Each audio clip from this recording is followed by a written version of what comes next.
to rehabilitate the forests that have been poorly treated all these years, but we want to bring prosperity to this region. Louise, you're just so ahead of the game. It's just great.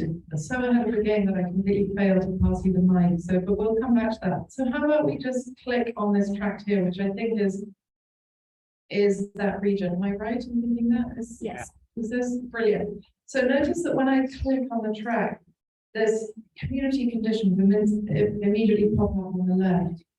And you can see the overall healthy places index score for this part of Yuba County is in the lowest quartile of the healthy places index. But why? What are the markers? What are the indicators? So these indicators are called policy action areas. And what you're looking for is the little black vertical lines that show you what's dragging this particular tract down. And sure enough, education features. So then what you're going to want to do is, you know, if you're putting together a case for support for funding for an arts project, and you want to build a gold standard project that's going to, you know, be sustainable into the future, that might even be able to be borrowed by other communities across the nation, you're going to want to know why that is and build a case for support around it. So let's click on that little downward arrow and see what it comes up with. So here, high school enrollment strangely looks quite good. I don't know why that is. You might not agree with it, but it's on the way to being fairly reasonable. What's pretty poor in terms of featuring on a healthy places index is the degree to which a person has access to a bachelor's degree or higher, and preschool enrollment is very, very low indeed. Of those two, which would you like to go to, the bachelor's education or higher, or the preschool enrollment piece? I feel like I'm on the Price is Right. Price is Right. Okay, let's go to preschools. Let me click on that little arrow. And this talks about how preschool enrollment compares with the rest of the county and then the rest of the state. And then it also talks about what the connection to health is. Every child should have the chance to learn, grow, and play. Early childhood is a crucial period for brain development, shaping nearly every aspect of one's future health and well-being. Quality preschool is important for healthy development and has been associated with lifelong educational, economic, and health benefits. So you just want to show your awareness of those things when you're putting together a grant because you don't find it. Yeah. Well, I just want to add to this one because my understanding too of this part of the county as well. It's a lot of we came across this up when we were in the casino county, and they shared with us a lot about the back to the land movement. And so there's a lot of times in which, of course, how we determine what preschool enrollment might differ. And so again, you don't have to be wed to these numbers. If you have direct experience that can show that within that county, this form of education, this provides that form of education. Just be willing to, we've really come across looking at this, and this is part of why our high school enrollment numbers also growing a little bit. I'm looking at it, the way the numbers work together. There's a way in which some of this is not really geared to the rural environment. And we're collecting our information to get feedback on that. And we don't want them to get that information from you all as well. Like, this doesn't make sense. Actually, this thrives. This area thrives now. So please just feel that empowerment.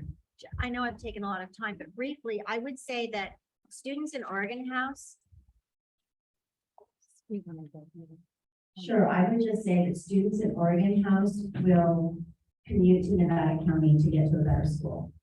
Instead of busing to Marysville High School like I did, they will form carpools and go to Nevada Union or to Sale or to some other charter school in Nevada County. And we're looking to schools like Sale as a model for our high school as we expand.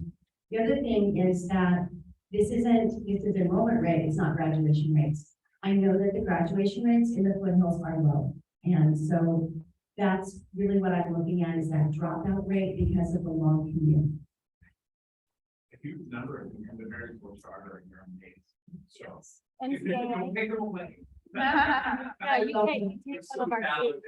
take some of our students, yeah. Yeah, they're awesome. You know, I would really love to know who's in the room. Sometimes this is actually the largest crowd we've had in the 7 counties that we visited so far. So congratulations to Yuba Sutter Arts and Culture for luring you all here tonight. How many artists are in the room? Great. How many social service organization type affiliated people are there?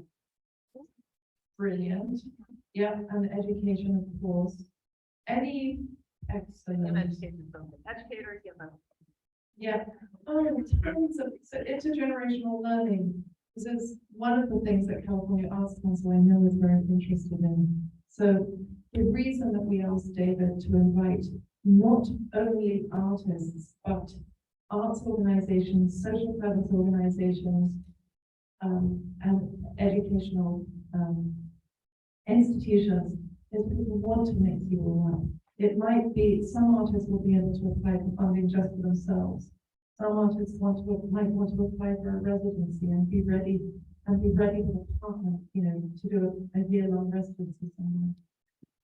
But others may not feel that they have the capacity to do it alone and will want to develop relationships with you who represent institutions. So tonight, a little further on, we'll mix you all up and start having you tell us the kinds of collaborations that you, has anyone looked at this before tonight?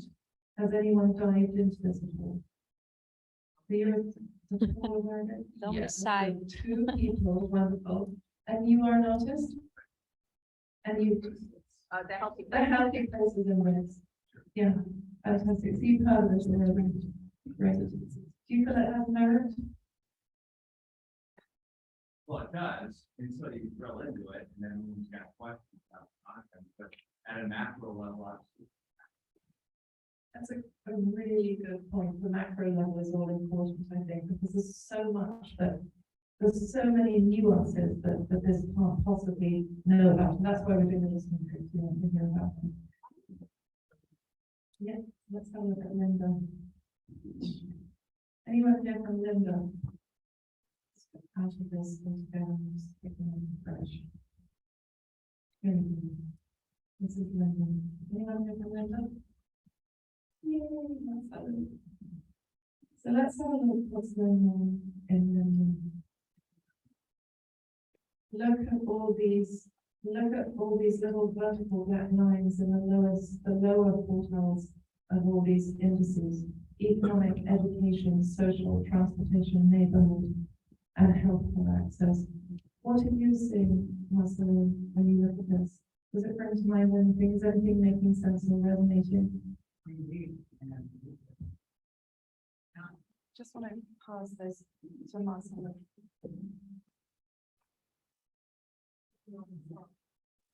I don't know if I have anything to say other than the intersections of them, like the transportation intersects directly with housing, education intersects directly with neighborhoods.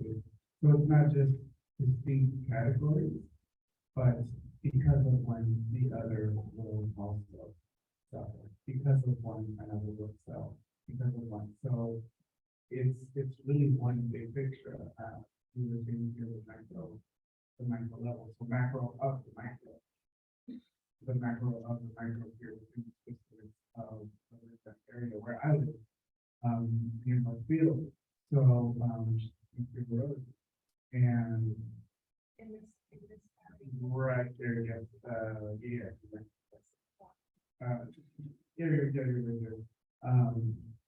so it's kind of like working out and trying to get your, I don't know, fingers in here. It's like it's not gonna work.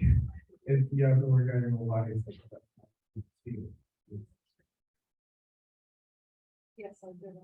That's what I'm Yes.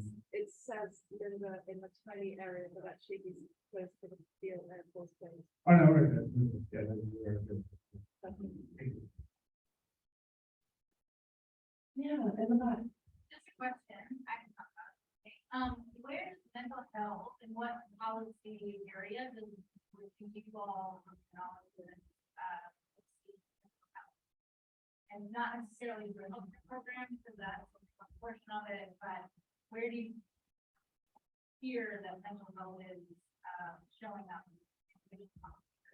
I think it's a great flag that you bring that up, and that has come up in other communities as well, especially in Modoc County. And one of the, I'm trying to think of several of the language, but one of the real limitations for this, I believe, is if you look at that healthcare access, there's only one thing there, insured habits. Yeah. So, we're definitely finding the aspect of health and mental health is a huge concern, across this whole Upstate region. And it's been shared quite a bit, the relationship with, ability to be able to pursue education for even a bachelor's degree. For instance, up in Modoc County, there are no colleges. And so people were describing the kids that stay behind to live on the ranches and not go off to school, and some of the dynamics in some of the things going on up there. So definitely a great flag and a part of our feedback for this tool. And again, a piece to add in our own, because we are setting our priorities for the Upstate region and what are the things that measure health. So great flag. In Mendocino, one of the questions was, the artisan group wanted to create their own healthy places index with all the local knowledge that they have, that this doesn't have. What can they bring that we can then feed back to the state? Don't tell us what they can actually let us tell you. So this is where lived experiences come in. Nevertheless, it is the dastardly tool that the state has handed down to us as a way that we're going to be evaluated.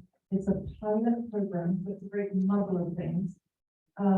A lot of experimentation, and let's do the best that we can with this small amount of money that we've been given. And it is small, it's 3.4 million. If you were to divide that between the counties within Upstate, it would probably work out at about between 170 and 180,000 per county, where we will be giving grants to artists and organizations that want to focus on tracks that are within their own counties, but will also be, again, seeking a more regional perspective as well. Yeah, that's sort of, so live oak is there. Let's have a look at, do you want to look at Yuba City? Should we expand it and then you tell me which one you want to go to? Why does it 502? 502? This one? Great. Is that where we are now? I think it is, isn't it? Yeah.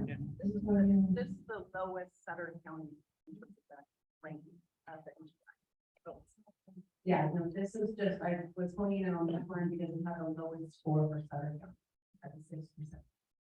So again, leave a light or whatever you look at. Let's let it just feel out where you just So the neighborhood is here so much. Well, and that's great. So again, when we break all of these apart, it is interesting to see the park access fund. Again, I just want to flag, we've done this in so many places. It is amazing. You can be, for instance, the track that's up in the Sutter Beats, has an incredibly low score for park access. Yeah, so there's, again, this is very much geared towards, not the rural environment. So, yeah, and here we have a lot of stores access to, again, people are pointing out, why is it a lot of stores determine a healthy neighborhood? We have this great little store in our town, everyone can come on in and get every single thing they need from. So, I don't know if neighborhood is one of the ones I go with. So Gauche Park was recently redeveloped. It's a gorgeous park in this neighborhood. And it has the city pool and just all of this wonderful redeveloped stuff. So they put Gauche Park right in this poor neighborhood and it's amazing. And it's too. Yeah. So that they have park access implies that a person is in, within walking distance or half a mile from a place where they can enjoy community and outdoor space and a place to exercise and be with the community. Yeah.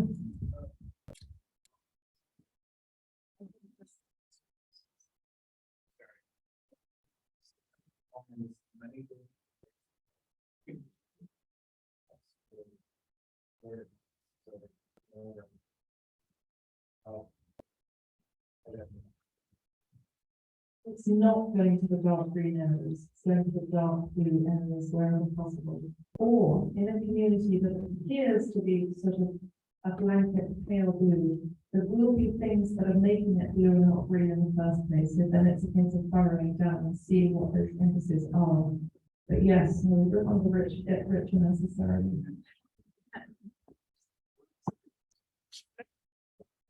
I think we need to be walking around with a mic, another mic. Yeah, we Do we have have- another mic. Do we have another mic? So that I'm not the one talking it. Is there a mic? Yeah, I think it wasn't working. I can walk it. Yeah, Okay, let's get the one from Spa. Is that Spa? no. Okay, great. Someone's never. Yeah, that was great. Okay, well, let's finish this.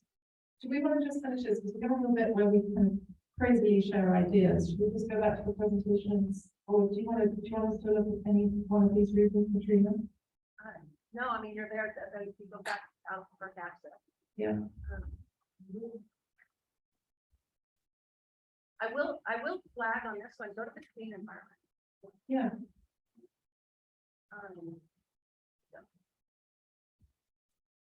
I'm just flagging on this one because it's it's on the diesel, particular matter, yeah. And that's not something in Upstate region I see very much in very many tracks. So can you tell us about that? Yeah.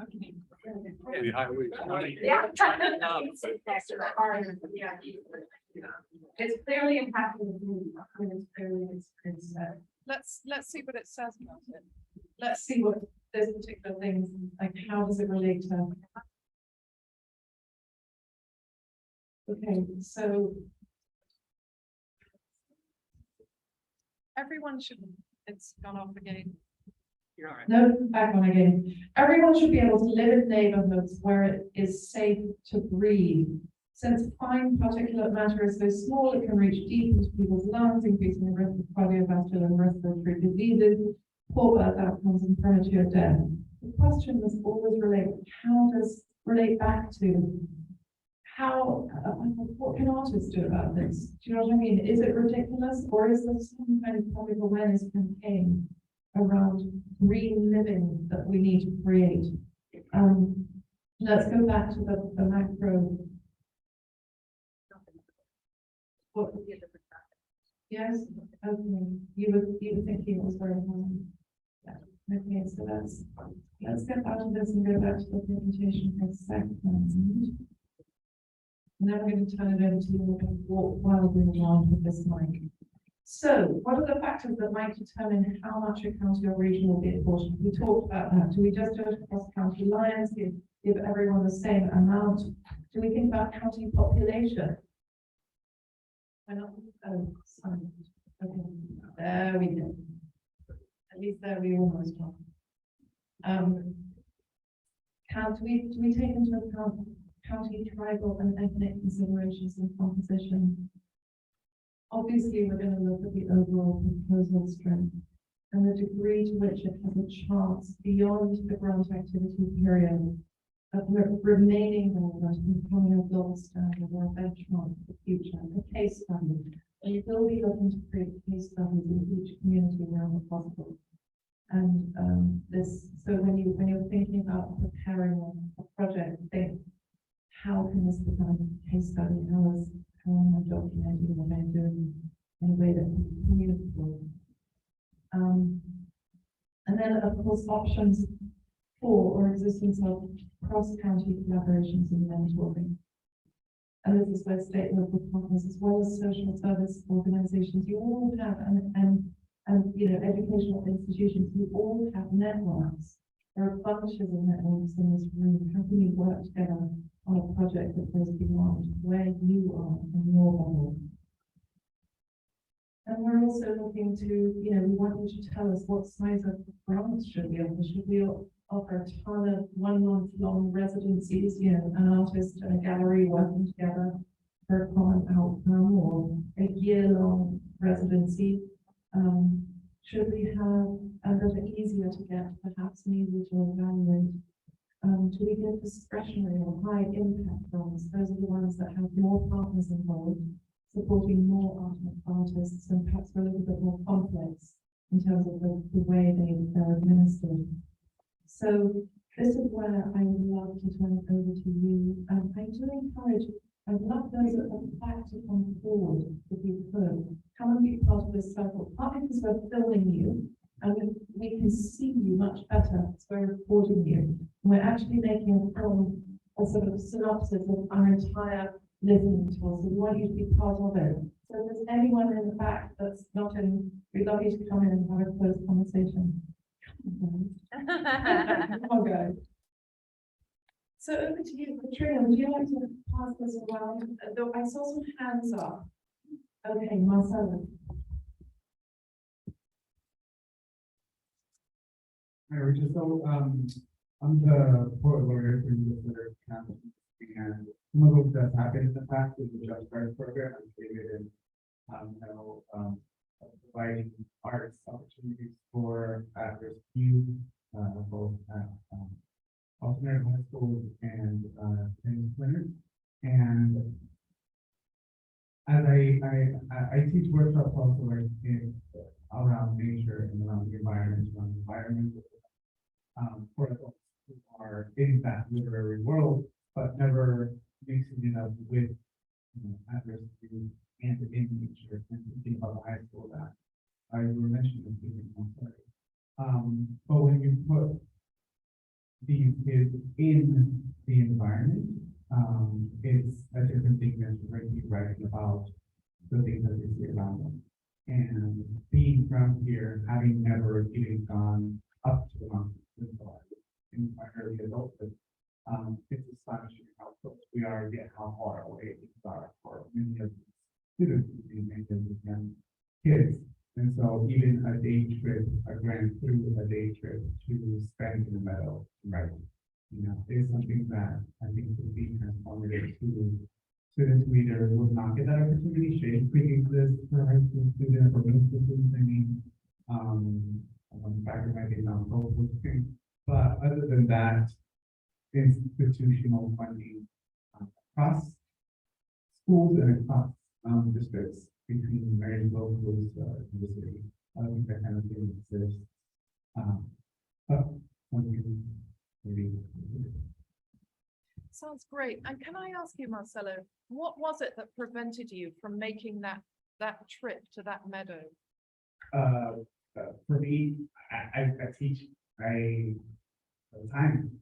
Yeah, I but don't- as a child. Oh, finances. Yeah. There wasn't somebody to take.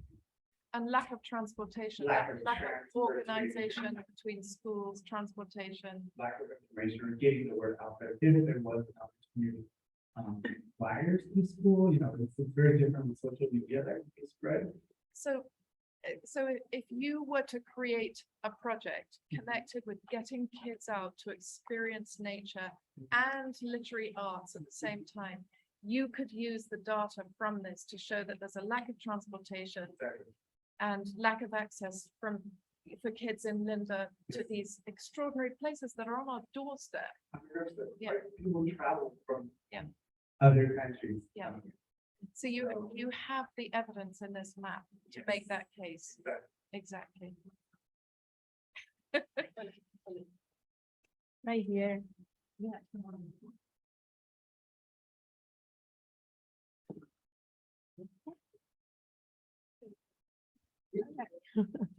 Thank you. So, first, one thing that just made me when I looked at the grant, is the requirement that the artists serve these functional areas, very important areas, fire, water, public health. There's something deeply discouraging that if we end up giving money to artists to make posters or another mural or in my mind, opera about water conservation. There's something not quite right about that. My own way, I just speak for myself, art has been very permanent. And I have great sympathy for many of these kids in the darker areas that don't have access to any formative information. So what I would like to propose is that we try to keep the dignity of the artists engaged as part of this. The other thing I want to say is that right now, we're talking about a baseline of $170,000. With the number of artists that raised their hands here tonight, that's $10,000 each. That's a third of your yearly income, and that's all gone. It's nothing. Nothing. So what I would rather see is that we create some kind of entity that we have to acknowledge to do it, to form a broader thought. $3.5 million in money. So what I was thinking about it is that we could go right down to Linda. Linda's a perfect pilot program. Maybe we don't do all of this stuff. Maybe it's Linda or some other place. And maybe it's artists writing poetry up in the mountains, or maybe it's something else, a combination of things. What I would like to propose is a strategic view rather than a tactical view. And not have all of the artists go to David and say, I want to do this. But to understand what we want to do to change our culture. I'll give you two thoughts. They're just thoughts, but they show the area, the way my brain is working. Can I keep going? Please. So one, because I think about the Blue Zones project, it's incredible we have this going on. And it's not one of the 9 basic principles phrased this way, but if you go to Okinawa or Costa Rica or Slovenia, these kids are dancing, they're singing, they have a living connection to weaving and other arts. So if this is part of the purview of Blue Zones and the schools are interested, then we can multiply the monies that are coming in from the school. And something that we look at the program and say, could we take a cohort, maybe by age or by region, and give them some art and see if there are metrics that will help measure mental health development and things like that. So for me, consolidating the money and magnifying it. And just one other idea stuff is, if you want to go even bigger, because that first image that we saw of the 19 counties with all the Native American impact there, the one thing that we share in most states is we have water. Everybody else in California knows that and wants the water. But we don't really understand that water. And we do have the water agency with a lot of interest in hearing it. So maybe another way, I don't want to propose what we do. I just want to propose we be strategic, consolidate, and magnify. What if we did a whole North State project with lots of input and probably lots of money, working with the Native Americans? And then what happens is the artists don't come to Dave and say, I want to do this. They say, this is a beautiful project. How can I participate and stretch myself and share my inspiration? So, Love it.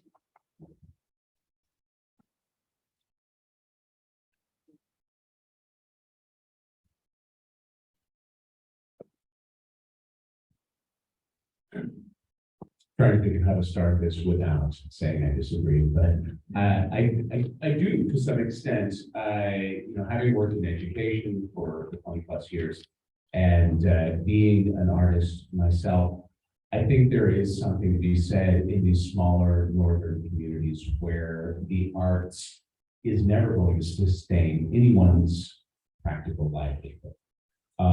We simply cannot be artists and function without a day job. And it is grants like this that have the potential to let an organization get off the ground. I mean, Convergence Theater Company, which Lydia and Crystal and myself started under Yuba Sutter Arts Culture just 2 months ago, simply wouldn't have been able to operate without a, in perspective, very small grant from Yuba Sutter Arts, but it gave us the opportunity to create theater. And I have been involved in enough administrative projects, school district or business or whatnot, where $3.2 million becomes 12 people's salary and then very difficult to create. And that is definitely a concern that I think we should all have, because there are artists here. I saw those hands go up, and there are people who want to create something that impacts the community the way that only art can. And that can be done with $2,000, $5,000, $10,000. And I think that's very, very important. Of course, I believe there should be some big ticket areas, because I looked at this, I was curious about a couple of things. One, I heard water, fire, and what was the third one? Civic engagement. Civic engagement, which, kind of encapsulates the two, but, what are those big ticket items that we should be aiming for, and how can we impact those? But also, how can we ensure that perhaps organizations that didn't even exist before this grant became available have room at the table to ensure the next generation of artists might come about because of this? So those are my, and also I'm curious, what is the relationship with the educational communities? Are schools, charters, et cetera, private schools even able to be considered for this? Yes, Wonderful. yes. I think there was someone over here. Thank you for that. Oh, sorry. Okay, next, you're next. Oh, I mean, after the person with the mic now. Sorry.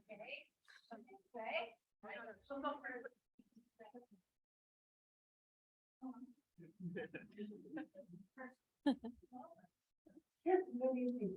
I'm looking at the list and then go change things, but one of the things we emphasize is there, who's missing at the table? And when you look at all these parts of how they analyze our region, it's not just the artistic, but it's other parts of the spectrum. And I think I look at that as arts are very important and very important for our young people. We don't have young people out here running around trying to do anything. I mean, we've got to develop some projects in my mind of how we can engage the younger people to be a part. I'm a member of a number of organizations that we always talk about how can we get younger people involved in all aspects of our community. And I look at that and think, okay, what can we do as a community, artistic community, people involved with housing, people involved in a city engagement, those kinds of things. How can we put that all together in some kind of projects that will work, bringing our young people into the scenario? And I think that's my opinion, and I think it's very important. Thank you. Thank you, Sharon. Yuba Sutter Arts Culture Board.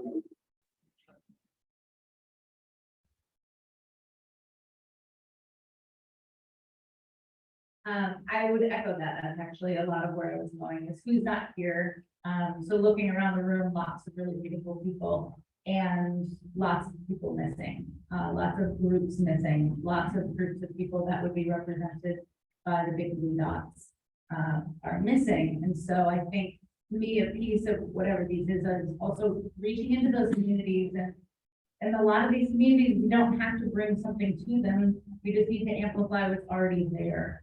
And I hope that we're, with this grant, that we're able to do that in communities that aren't here represented.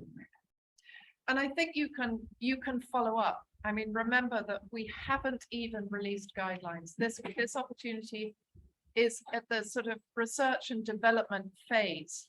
So now you will have joined us this evening. You can go away and gather in your individual groups and meet with each other and start having ideas. In terms of artists, don't always need to be the ones to lead the charge. An artist could go to an educational institution or a social service organization or an arts organization and say, I'm here, I'm amazing, put me to work, pay me, and I will show you how to share your message like no one else can. Do you see what I mean? So it can work both ways. Anyone who has spoken? Oh, Louise, we'll come back to you. You just said, I'm with the arts camp, and one of the things I'm fighting kind of, just a bit on board, is the idea that artists need to be paid. I think we can all agree on that. We said you have to have makeup.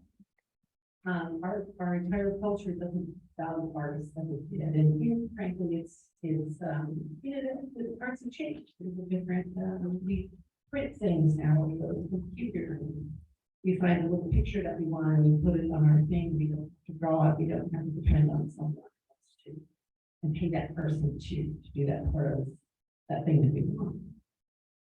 There is a lot of information out there about how valuable art is in your life, toward your physical health, your mental health, your relationships, and everything. I mean, it's out there. I was just doing my own side project on gathering some of this, so I could actually start with the website. And one thing I personally want to do is reestablish a respect and a need for artists in art. Whether it's a vocation or an avocation, doesn't matter. As long as someone's doing art, they have their own voice. No one can tell them it's wrong because it's their voice. They've said it out there. And again, I'll go back to that. It's the part about making sure that arts are valued, not just what we're looking at and what they say to us, but for that artist to be able to be proud of what they did economically. They want to support their families.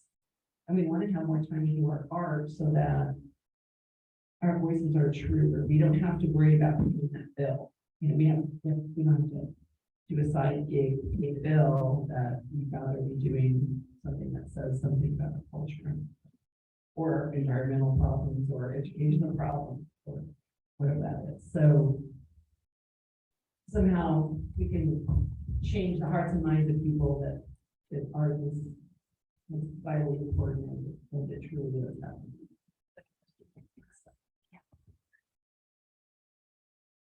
Yes, thank you. Everyone has had amazing things to say. I'm Pam Novak. I'm in teaching art at Yuba Sutter High School. And one of the slides that I have in my back to school orientation for parents is that more people are employed in California by arts and design than there are by lawyers and accountants. And I want kids to know that art is a good job. They don't need a backup.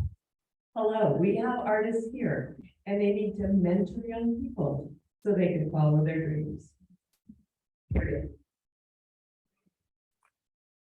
That's great. That into generational learning again, isn't it? It's so important.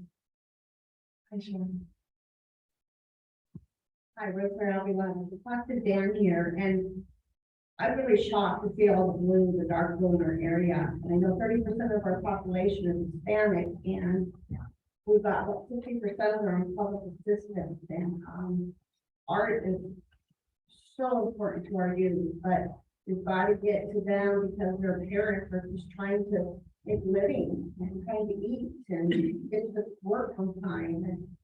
And I don't know what the solution is, but kids learn from interaction and that kind of more as well. I think that's where it needs to start. Thank you so much.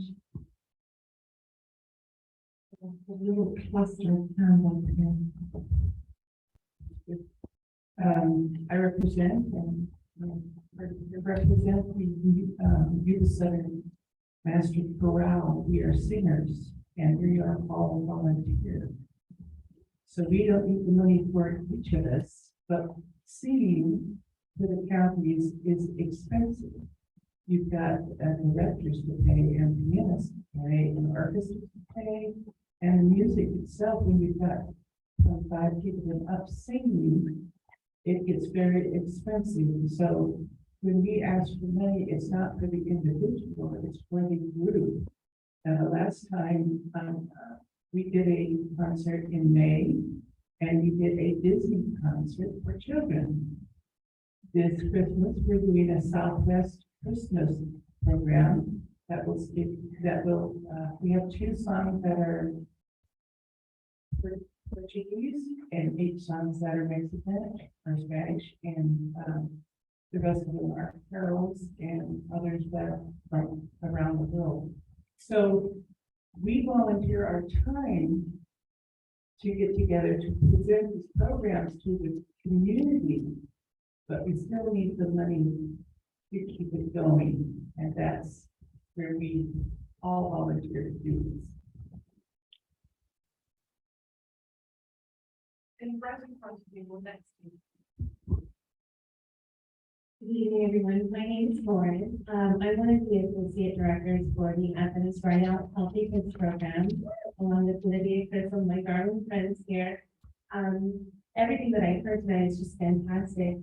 One of the biggest things I'm incredibly passionate on, not just being a mother of 3 wild boys, but having children in this community. One thing that I have always felt we needed more of was art in our community. So with our program, we tour all of the elementary and middle schools in our region, bringing a message of health and wellness, wholeness, hope, kindness and inclusion, working alongside the schools with encouraging healthy eating and healthy habits, getting a good night's sleep, all of these things.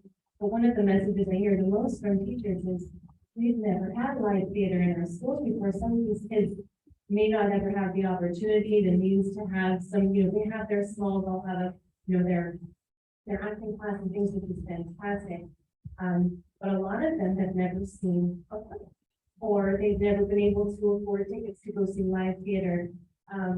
It's a gift that the hospital has been so generous and gracious to give to our community. We don't know the future of that. We're hoping that we can continue to work with the educators to expand.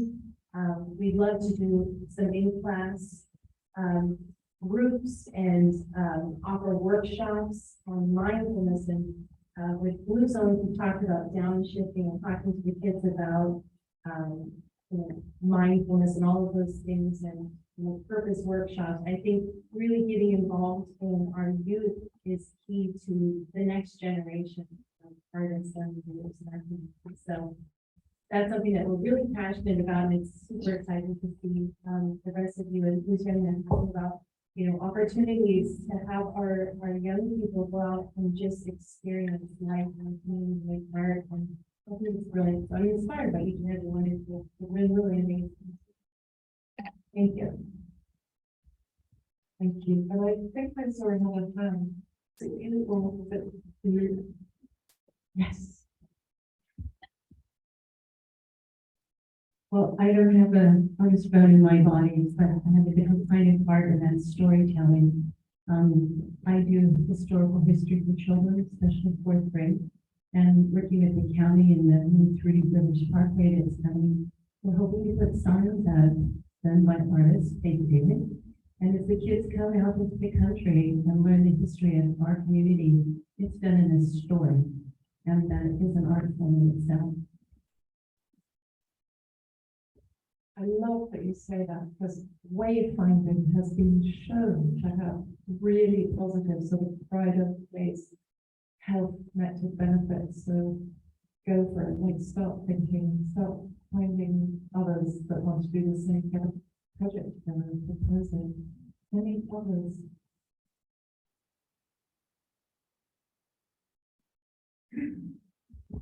Good evening, I'm Don. Yuba Water Agency, I just wanted to say one thing, since practically everybody has mentioned youth. They have a wonderful project that we're funding of, their goal is every, I think this year is 5th graders, or 4th, I think it's 4th graders this year in Yuba County, will have the opportunity to do raft trips down the Yuba River. So it's about a 3-part program.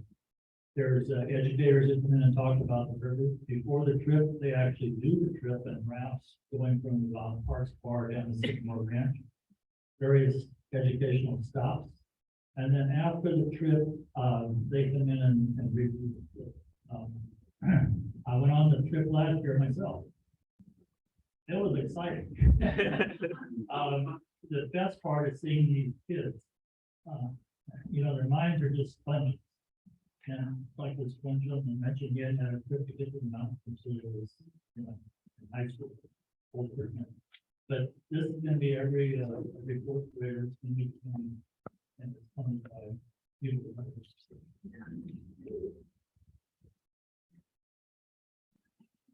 So that is the most amazing project. Is it done? And I'm actually still, I'm sorry, I'll come around. Sorry. It's done, right?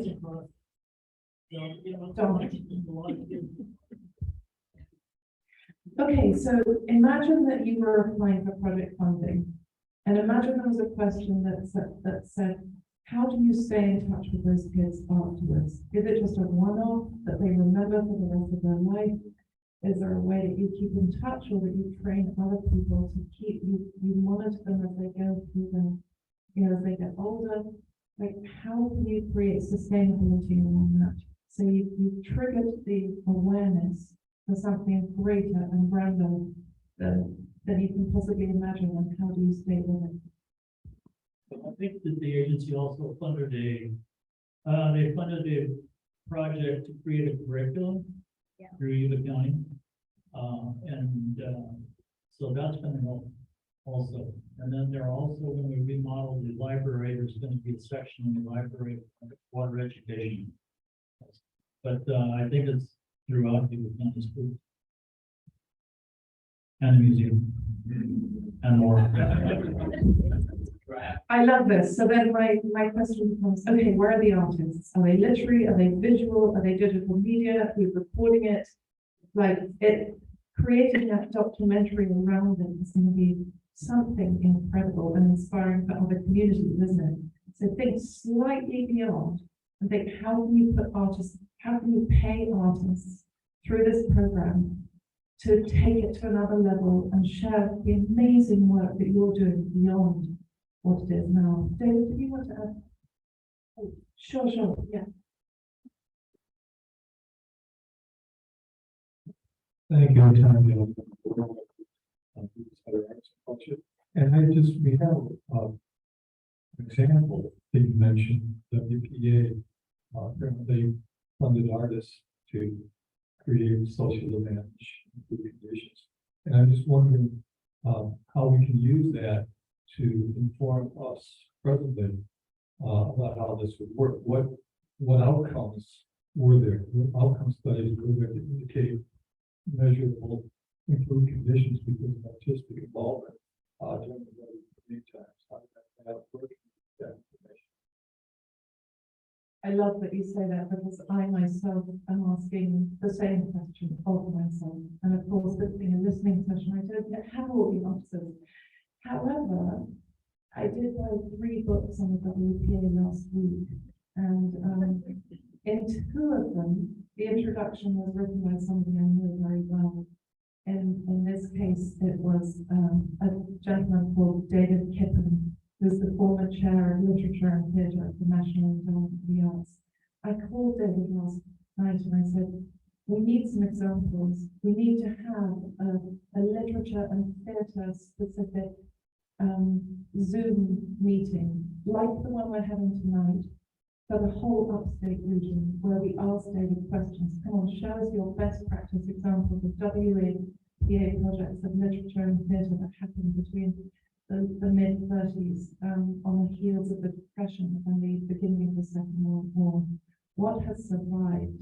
What went really well? So he's agreed to do that, and now I'm trying to find incredible people who can also talk to us about music and the performing arts and the visual arts. So more to follow. Is there anyone that hasn't spoken?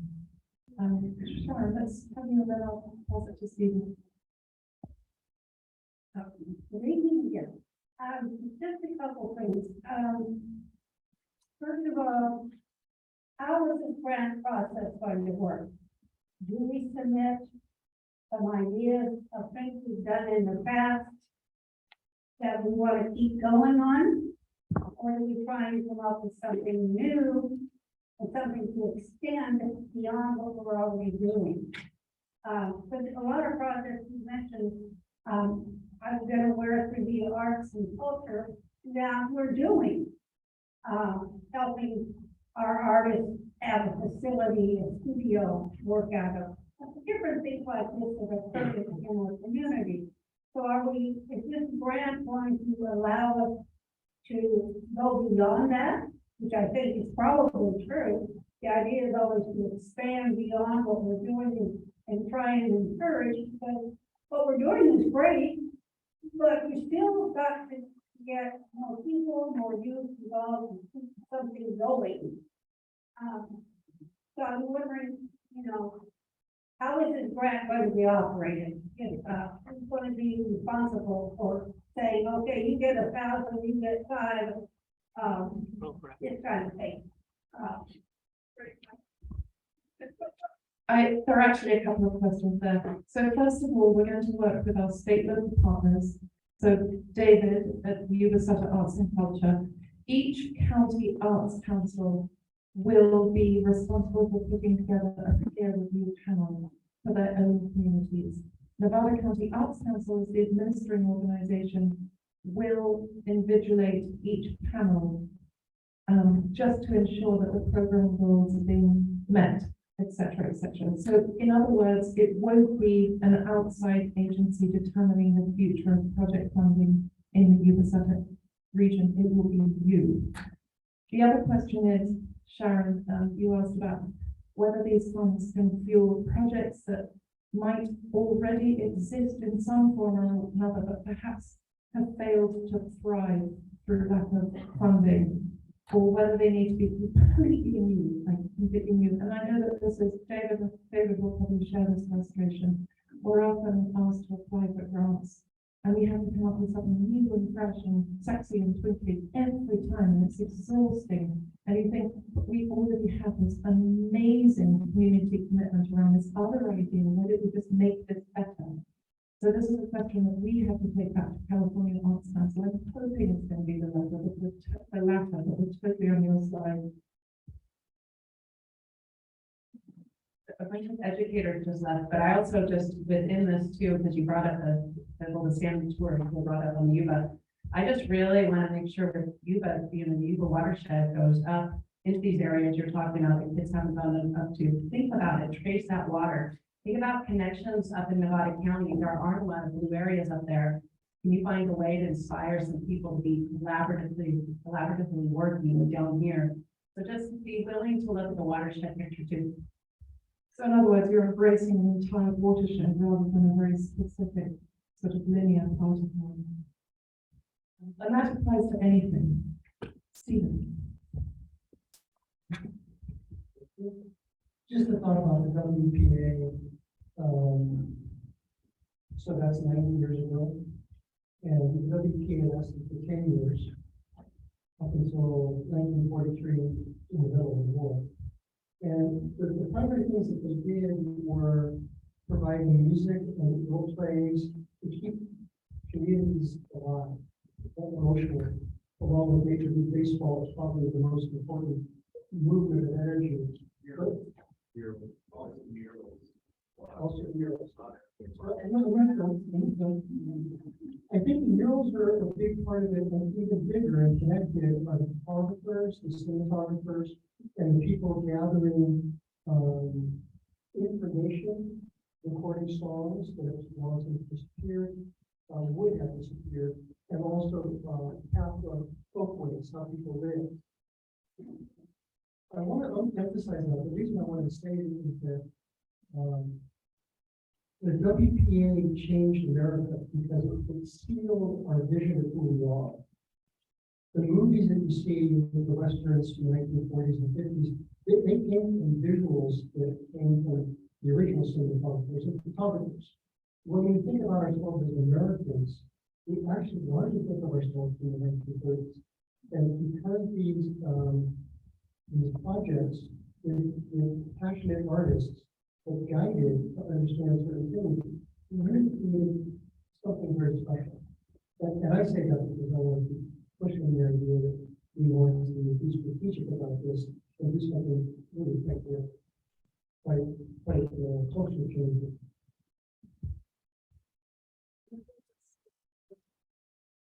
I'm so glad you mentioned that, because I've used the WPA, the Work Progress Administration, as a very specific example of the last time something happened like this on a federal scale. But as Stephen said, that's 90 years ago, it's only 100 years ago. We don't necessarily want to emulate that. But it's the scale, I think, that we want to work on. Like, how can we insist upon change that is going to have a positive effect on our communities? What is your definition of health? That we challenge you to consider, what's your definition of health? What is this map not showing us that you know full well has meaning in your communities? Get to work and mobilize around that. I do agree. But I think that several of you touched on something very important, and that is taking art to the children. It's harder to get kids on a bus and take them somewhere than it is to get one person to go in and give the kids a great experience. Another thought is that, and I've had the play at my school, it's wonderful, the Adventist Home play, such a wonderful experience. My fourth graders have also gone on the backpacking trip. And that's sponsored by the Water Agency and put on by Circle, South River Citizens League. But what connects us in the North State is really water, and that is the theme here, and it's the rivers that connect us. And so I was just really inspired about something I did as a GATE director, gifted and talented education director, when I worked decades ago here in the city. One year I took the funds and I gave every kid the thing they wanted. If they wanted guitar lessons, they got it. If they wanted to stop a rocket, they got it. The next year I said, I'm gonna do something different. And I contracted with Yuba Arts Council, and we brought an artist into the school. He taught all of the art standards, he did different genres, and at the very end of the year, we put on an art show, and we did an art gallery in our library. And I felt like that was much more impactful because it was everyone participating and brought the community in, and the kids had something to show for it. So what I'm saying is that I agree with Stephen's grand vision of something big, connected through water, through rivers, taking the educators to the children, and then maybe filming that and making an experience and a curriculum out of it that can continue to serve our children. And I agree with all of you who said we do need to reach out to young people. Thank you so much. I love that. And think interdisciplinary. Artists love working together. It's not only visual arts that like to work with visual artists. Visual artists love to work with writers. They like to work with filmmakers. Everything is intrinsically bound.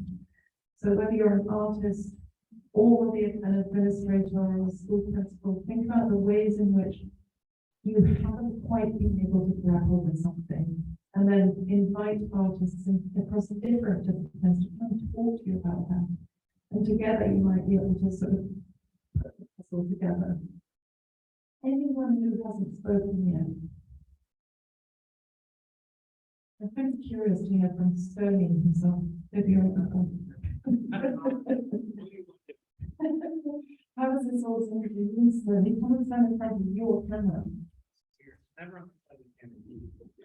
Yes, you are. Yeah,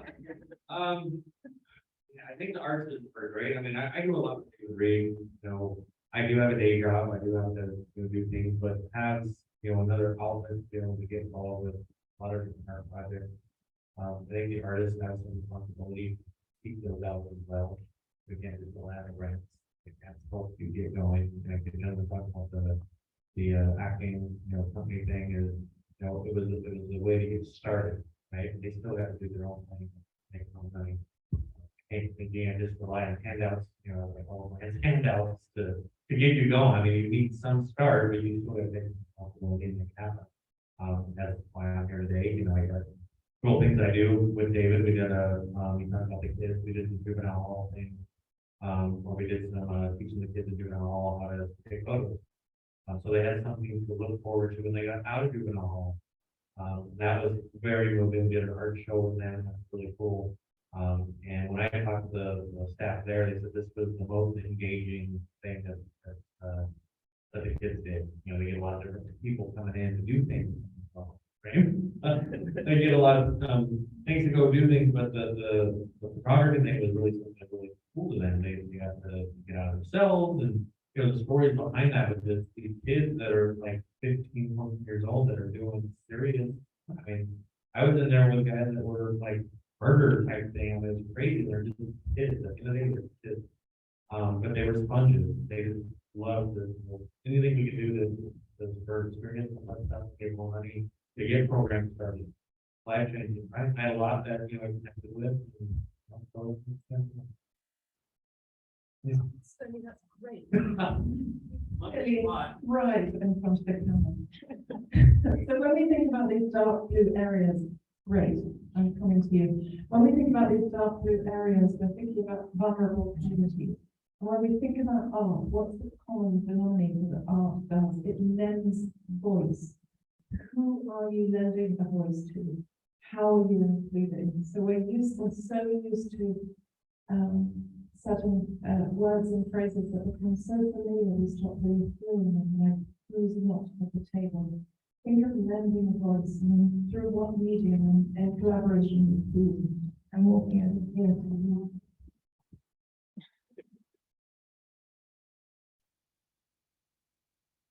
My name is Barbara Elves, and I'm a board member of the Yuba Sutter Oratorio Society from the Sutter, and we just last 2 evenings, or what was in the afternoon, put on a concert with a world-renowned harpist, Maria Mendieta. And if you were able to attend, you were thrilled. If you weren't able to attend, you missed a great show. Anyway, we're looking at this and like bringing, someone mentioned bringing artists in. She went to, I believe, 4 schools as part of us hiring her. We hired her on the basis of the grant money we received from the Sutter Arts.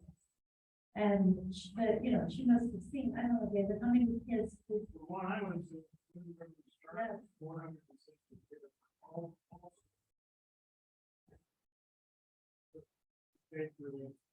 So we could see this as being, and again, this is a smaller amount of money, but, you know, being able to hire artists.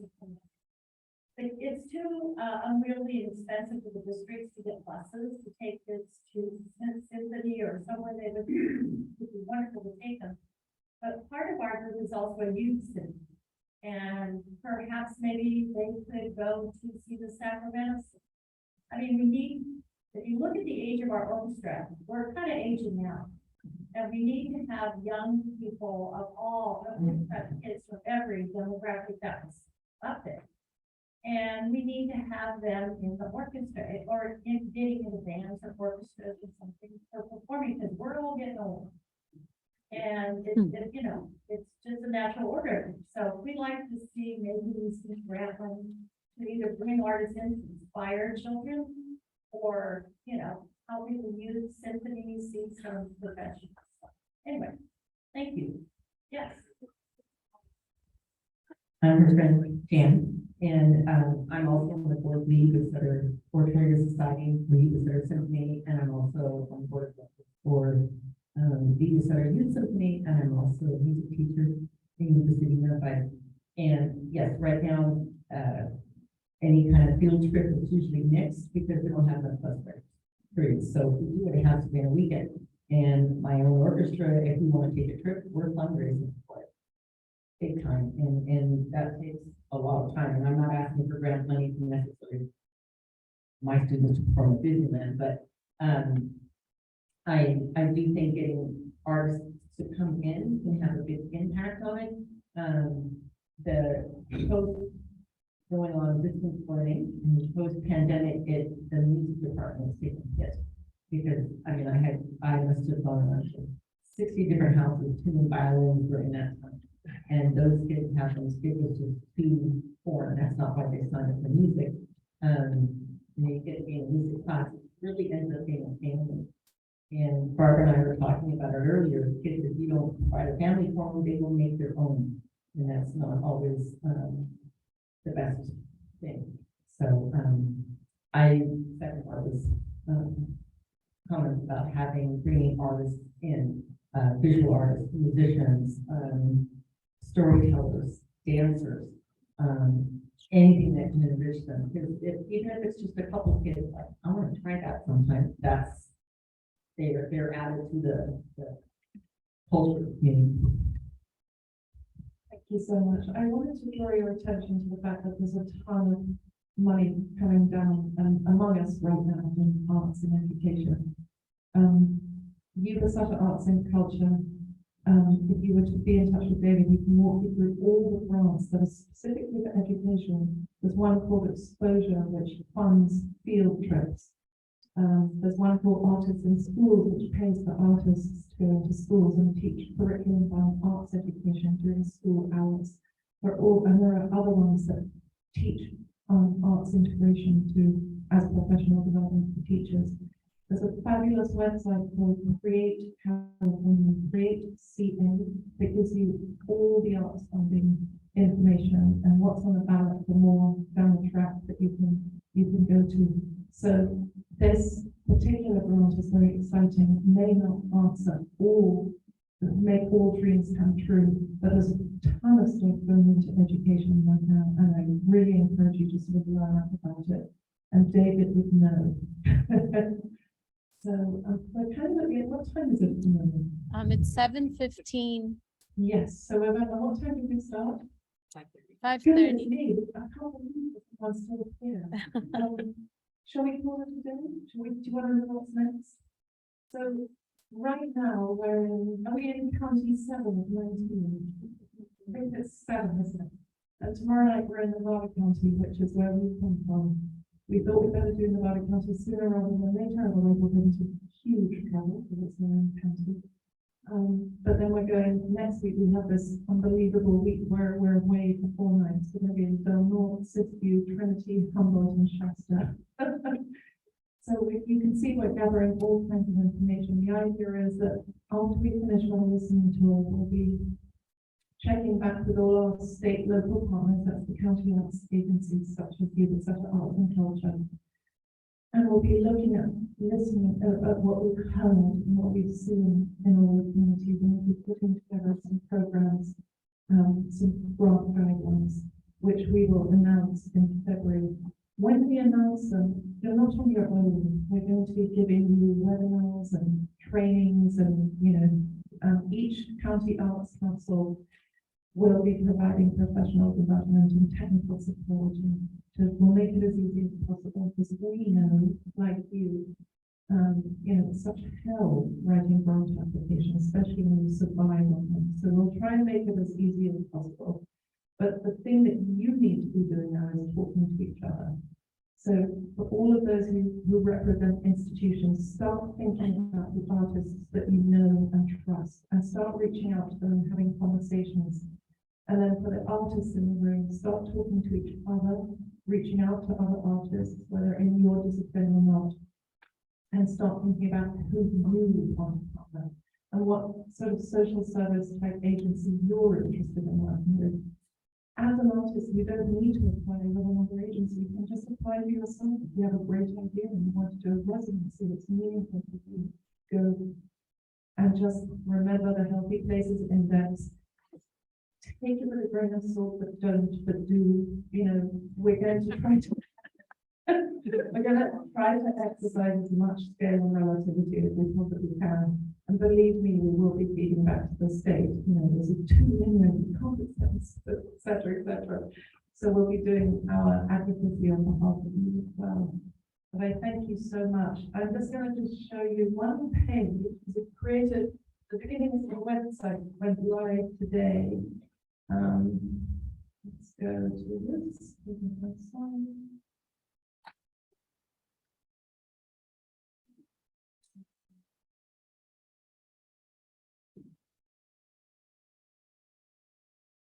Okay, so here's how you can keep in touch with us.